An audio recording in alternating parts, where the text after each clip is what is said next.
Aquella noche. Mientras la tormenta golpeaba los cristales de su auto delujo, Daniel creyó que nada podía sorprenderlo ya. Había construido un imperio con sus propias manos, pero su corazón se había vuelto de piedra. Hasta que, frente a su mansión, vio a una pareja de ancianos empapados, abrazados bajo la lluvia como si el mundo se acabara. Había seguir de largo, hasta que notó una vieja maleta junto a ellos. Cuando la abrió, no encontró dinero en objetos, sino algo que haría temblar su alma y cambiaría su vida para siempre. La lluvia caía con fuerza sobre el parabrisas del auto negro, como si el cielo quisiera borrar todos los pecados de la ciudad. Daniel ajustó el retrovisor y soltó un suspiro pesado.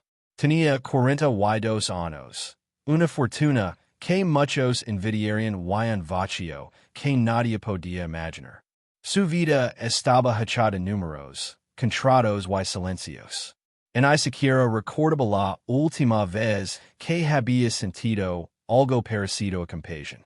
El portón de su mansión se abrió automáticamente cuando el sensor detectó su coche.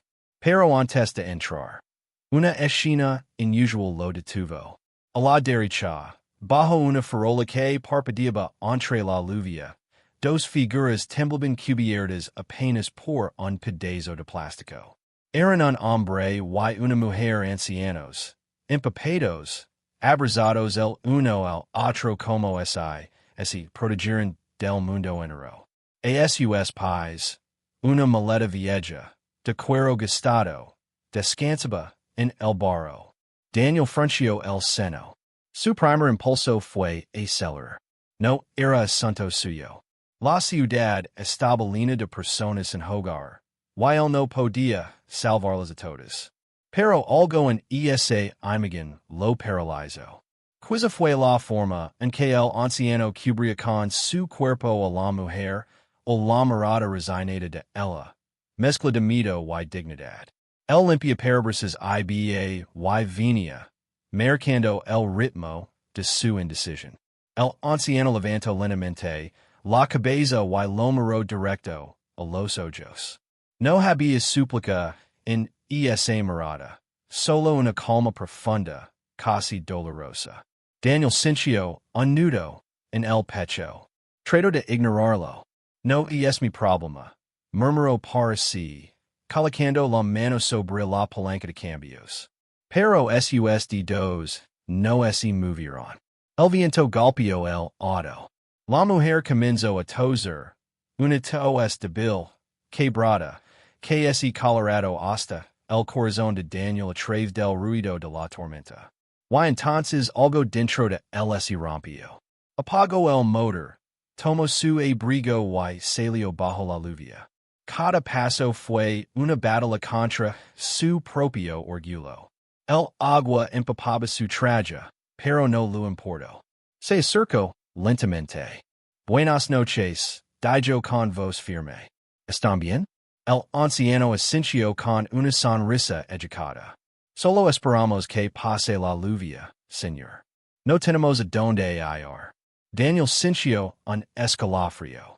Por primera vez en mucho tiempo, su corazón, acostumbrado al silencio, comenzó a latir con fuerza. No lo sabía, pero aquella noche, frente a esa pareja desconocida y esa vieja maleta, el destino acababa de abrir la puerta que cambiaría su vida para siempre. El anciano se llamaba Don Manuel, y la mujer, Elena, su esposa desde hacía más de 50 años. Sus voces eran suaves, líneas de una cortija que ya no se encuentra. Daniel los observó un momento, sin saber qué hacer. En su vida había cerrado millones de tratos, pero ninguno tan difícil como el que estaba a punto de hacer, abrir su propio corazón. No pueden quedarse aquí, dijo al fin, levantando el tono para que la lluvia no ahogara sus palabras. Ven a informarse. Elena Tozio de Nuevo, tapando la boca con un pañuelo empapado. No se preocupe, señor, respondió ella con una sonrisa triste. Hemos pasado por peores tormentas. Esa phrase cayó en el pecho de Daniel como un relámpago. ¿Cuántas tormentas habían soportado esas dos almas? ¿Cuántas veces el mundo les dio la espalda? Sin pensarlo más, Daniel extendió la mano. Vengan conmigo. Mi casa está aquí al lado. Al menos podrán sacarse y descansar un poco. Don Manuel lo miró sorprendido, dudando si aceptar. No queremos causar problemas, señor. No son un problema. Daniel lo interrumpió con voz firme. Nadie debería pasar la noche bajo la lluvia.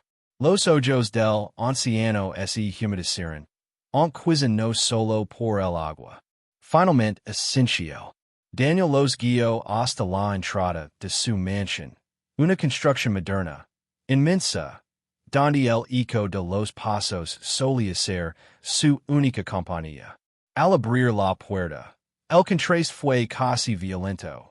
El calor del interior los envolvió. El aroma del café recién hecho y la madera pulida les recordó lo que alguna vez fue un hogar. La ama de Laves, Rosa, lo miró desconcertada. Señor Daniel. ¿Quiénes son? Invitados. Prepara el cuarto de huéspedes. Y traes algo caliente. Rosa no dijo nada, pero su expresión lo decía todo. En 15 años, jamás había visto a su jefe traer nadie, mucho menos a dos desconocidos empapados. Elena y Don Manuel se quedaron de pie en la entrada, sin atreverse a avanzar. Por favor, dijo Daniel, sin tense. El anciano miró alrededor, con una mezcla de respeto y tristeza. Que casa tan grande y tan silenciosa. Luego sonrió con dulzura.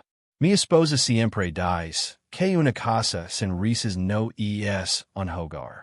Daniel sintió un nudo en la garganta. Tien razón. Respondió casi en un susurro. Rosa regresó con toallas y ropa limpia.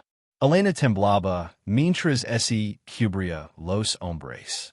No sé cómo agradecerlo, señor dijo. Hoy mismo nos desalojaron de la que fue nuestra casa durante décadas. ¿Desalojados? Repitió Daniel, incrédulo. Sí, y no podíamos pagar. Nuestro hijo, Elena bajo la mirada. Tiene su vida, sus prioridades. El silencio que siguió fue más elocuente que cualquier explicación. Daniel comprendió sin necesidad de más palabras. Descansen, dijo al fin. Mañana hablaremos con calma. Cuando los vio subir las escaleras lentamente, tomados de la mano, algo dentro de él se movió. Era como si el pasado y el presente se cruzaran en un punto invisible. No entendía por qué, pero sentía que esos dos ancianos habían legado a su vida por una razón. Y esa noche, por primera vez en años, Daniel no pudo dormir. Seguía escuchando el eco de una frase que no dejaba de resonar en su mente. Una casa sin risas no es un hogar.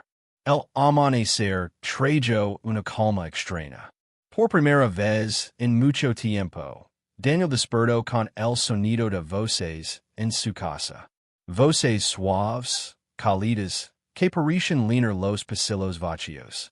Bajo las escaleras, un embate y los encontró en la cocina. Don Manuel y Elena tomaban café, conversando bajito con Rosa, que intentaba ocultar una sonrisa mientras servía pan recién horneado. Buenos días, saludó Daniel, sorprendido de ver el ambiente tan distinto. Elena levantó la vista y sonrió con ternura. Buenos días, señor. Esperamos no haberlo despertado. No, al contrario, respondió él. Y es agradable escuchar vida en esta casa. Don Manuel asintió. La vida siempre encuentra la forma de colarse, incluso en los lugares más fríos, dijo, Y Daniel Cincio que la phrase tenía más peso del que aparentaba. Se sentó con ellos. No recordaba la última vez que había compartido un desayuno sin revisar el teléfono. El olor del café le recordó su infancia, a su madre riendo en la cocina, y un vacío volvió a apretar su pecho. Di game, Don Manuel preguntó con curiosidad. ¿Cómo llegaron a esta situación? El anciano intercambió una mirada con su esposa antes de responder. Y es una historia larga, pero supongo que merece ser contada. Elena lo animó con un gesto. Manuel siempre fue ingeniero. Dedicó su vida a construir escuelas y hospitals. Yo era maestro de música. Enseñaba a los niños de los barrios más pobres. No teníamos mucho, pero teníamos propósito. Invertimos cada centavo en ayudar, continuó él. Creemos que si construimos futuro para otros, el nuestro estaría asegurado. Pero nos equivocamos. Daniel los escuchaba fascinado. Aquella pareja, que la noche anterior dormía bajo la lluvia, había hecho más por el mundo que muchos con fortunas inmensas. Nuestro hijo, Anadio Elena, viendo la voz, siempre nos vio como unos tontos. Decía que perdíamos tiempo ayudando a desconocidos. Cuando crecieron sus ambitions, ese avergonzó de nosotros. Daniel apretó los puños bajo la mesa. Conoce ese tipo de egoísmo. Lo había visto tantas veces en los negocios. Y quizá también en sí mismo. Don Manuel continuó. Cuando Elena enfermó del corazón, vendimos lo poco que nos quedaba. Creemos que nuestro hijo nos recibiría al menos por un tiempo. Pero, su voz se quebró. Nos colgó el teléfono.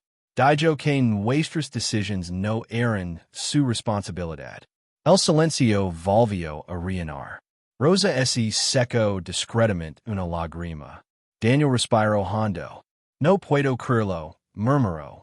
Así es la vida, señor, dijo Elena, intentando sonreír. A veces las personas que más ayudan son las primeras en olvidar. Daniel se quedó mirando la vieja maleta que descansaba junto a la mesa. Lo había entregado desde la noche anterior. ¿Puedo ver qué garnaje? Preguntó con cuidado. Don Manuel dudó, luego asintió. Claro, pero, tenga cuidado. No hay dinero en hay joyas. Solo recuerdos. Abrió la maleta lentamente. Dentro, cada papel estaba ordenado con esmero. Fotografías, cartas, recortes de periódico, diplomas, planos de escuelas. Daniel los observó con atención. En cada imagen, Don Manuel aparecía con niños sonrientes, o inaugurando construcciones humildes con cintas de colores. Elena sostenía partituras y fotos de coros de niños. Estos son nuestros tesoros, dijo ella con orgullo. Las historias de las vidas que tocamos. Daniel tomó una carta de plata y comenzó a leer. Estaba escrita con letra infantil. Tío Manuel y tía Elena, gracias por hacer nuestra escuela. Ahora sé leer y escribir. Cuando sea grande, quiero ayudar a otros niños como ustedes me ayudaron a mí. Sus ojos se humedecieron. Esto vale más que cualquier fortuna, susurró. De repente, Elena buscó algo al fondo de la maleta y sacó un sobre amarillento. Hay algo más que debería ver, señor. Una carta que guardamos durante muchos años. Daniel tomó el sobre. Al abrirlo, su corazón se detuvo por un instante. En la parte superior, reconoció un nombre escrito con letra temblorosa de niño para Don Manuel y Dona Elena de Daniel. Sus manos comenzaron a temblar. ¿Qué es esto? Preguntó con voz quebrada. Elena lo miró fijamente. Usted era aquel niño que venía al hospital todos los días con flores para su madre. La señora Carmen, ¿verdad? Daniel Cincio que el suelo desapareció bajo sus pies. Los recuerdos volvieron de golpe. Su madre enferma. El hospital modesto. Los voluntarios sonrientes que los habían ayudado cuando todo parecía perdido. Fueron ustedes su suero. Ustedes construyeron ese hospital. Me dieron esperanza cuando no teníamos nada. Don Manuel sonrió con ternura. El destino tiene formas misteriosas de ser los círculos, hijo. Nos ayudó cuando era pequeño. Y ahora, sin saberlo, volvió para ayudarnos usted. Daniel se cubrió el rostro. Loro por primera vez en años. Loro por la gratitud. Por el pasado. Por darse cuenta de que el éxito lo había hecho olvidar a las personas que un día lo enseñaron lo que era la bondad. Elena se levantó despacio y le tomó la mano. Nunca es tarde para recordar quién eres realmente. Y en ese instante, Daniel comprendió que la vida lo había devuelto a sus verdaderos maestros. Los que enseñan sin esperar nada a cambio. Los que dan sin calcular. Daniel no pudo concentrarse en nada el resto del día. Su mente estaba atrapada entre los recuerdos de aquel niño pobre que fue, y el hombre frío en el que se había convertido. Miraba a Don Manuel y a Elena moverse por la casa con una calma, que contrastaba con el torbellino que lavaba dentro. Esa tarde, el sonido del tambor rompió el silencio. Rosa abrió la puerta y se escuchó una voz autoritaria. Buenas tardes. Busco a mis padres. Daniel levantó la vista. En el umbral estaba Eduardo, un hombre de trajectoria, mirada dura y expresión impatient. Detrás de él, una mujer joven, visiblemente incómoda. Don Manuel se levantó despacio. Hijo, susurró con un hilo de voz. No, hijo, papa. Eduardo lo interrumpió. Ustedes no pueden estar aquí causando vergüenza a mi familia. Elena palideció. Vergüenza, repitió en voz baja. Daniel dio un paso adelante. Basta. No tienen derecho a hablar así. Eduardo lo miró con desdén. ¿Y usted quién es? Alguien que los respeta. ¿Y eso es más de lo que usted puede decir? La tensión era tan densa que Rosa retrocedió un paso. Eduardo respiró hondo. Vine a levarmelos. Conseguí un lugar donde los cuidaran. ¿Un asilo? Preguntó Daniel. Un centro geriátrico privado. Su tono sonaba más a castigo que a compasión. Elena temblaba, pero habló con firmeza. No iremos a ningún sitio, hijo. Claro que irán. Gritó Eduardo. No pienso dejar que sigan arrastrando mi apellido por la ciudad. Daniel sintió una furia que nunca antes había sentido. ¿Arrastrar tu apellido? Repitió, avanzando hacia él. Tus padres construyeron escuelas, hospitals y esperanza cuando nadie más lo hacía. Mientras tú solo construís excusas. El silencio cayó como un golpe. La esposa de Eduardo apartó la mirada, avergonzada. Don Manuel alzó la voz, cansado pero digno. Eduardo, ese tener apellido limpio, significa olvidar el corazón, preferó el barro. Por un instante, el hombre pareció dudar.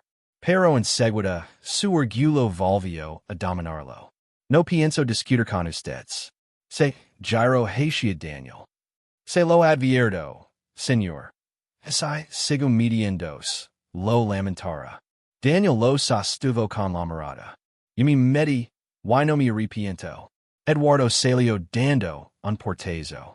La lluvia volvió a golpear las ventanas. Como esi, el cielo acompañara, el temblor de Elena.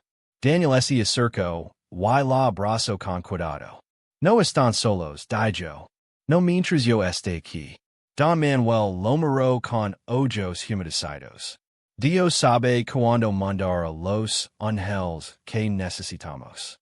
Y esa noche, mientras la tormenta rugía afuera, Daniel comprendió que a veces la verdadera batalla no está en ganar dinero, sino en no perder el alma. Paran varios días desde aquella noche. La mancha no era la misma. Don Manuel, y Elena lenaron cada rinson con risas. Canciones y olor a café recién hecho.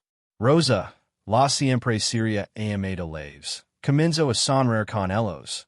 Y Daniel. Daniel sintió que, por primera vez, su casa tenía alma.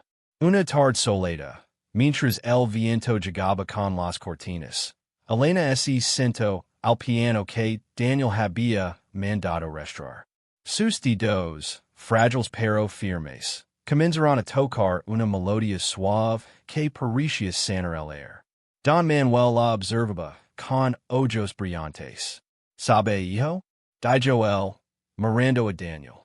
Toda mi vida pensé que la felicidad estaba en ayudar. Pero hoy entiendo que también está en permitir que otros te ayuden. Daniel sonrió. Yo creo que la vida es media en números, hasta que ustedes me enseñaron que es miden gestos. En ese momento, la puerta se abrió. Era Eduardo, el hijo. Entró sin arrogancia, con el rostro cansado y los ojos enrojecidos. Van a pedir perdón, dijo, apenas audible. Perdón por haber olvidado lo que ustedes me enseñaron cuando era niño. Elena se levantó despacio. Hijo, no hay duda que el amor no puede morir. Eduardo se derrumbó, abrazando a sus padres. Por primera vez, Daniel vio lágrimas verdaderas en sus ojos. Y entendió que el perdón también puede ser una forma de justicia. Días después, Daniel decidió honrar todo lo aprendido. Vino parte de su empresa y con el dinero fundó una organización junto a Don Manuel y Elena, la Casa de la Esperanza, un refugio para ancianos en hogar y niños abandonados. En la inauguración, con el sol dorando los muros recién pintados, Daniel tomó el micrófono. Esta historia, dijo, comenzó con una maleta vieja bajo la lluvia. Pero dentro de esa maleta no había objetos, había amor, sacrificio y fe. Cosas que el dinero no puede comprar. El público aplaudió con lágrimas en los ojos. Elena tocó una última nota en el piano. Y Daniel, mirando el horizonte, comprendió que la vida siempre devuelve lo que das, solo hay que tener paciencia para reconocerlo.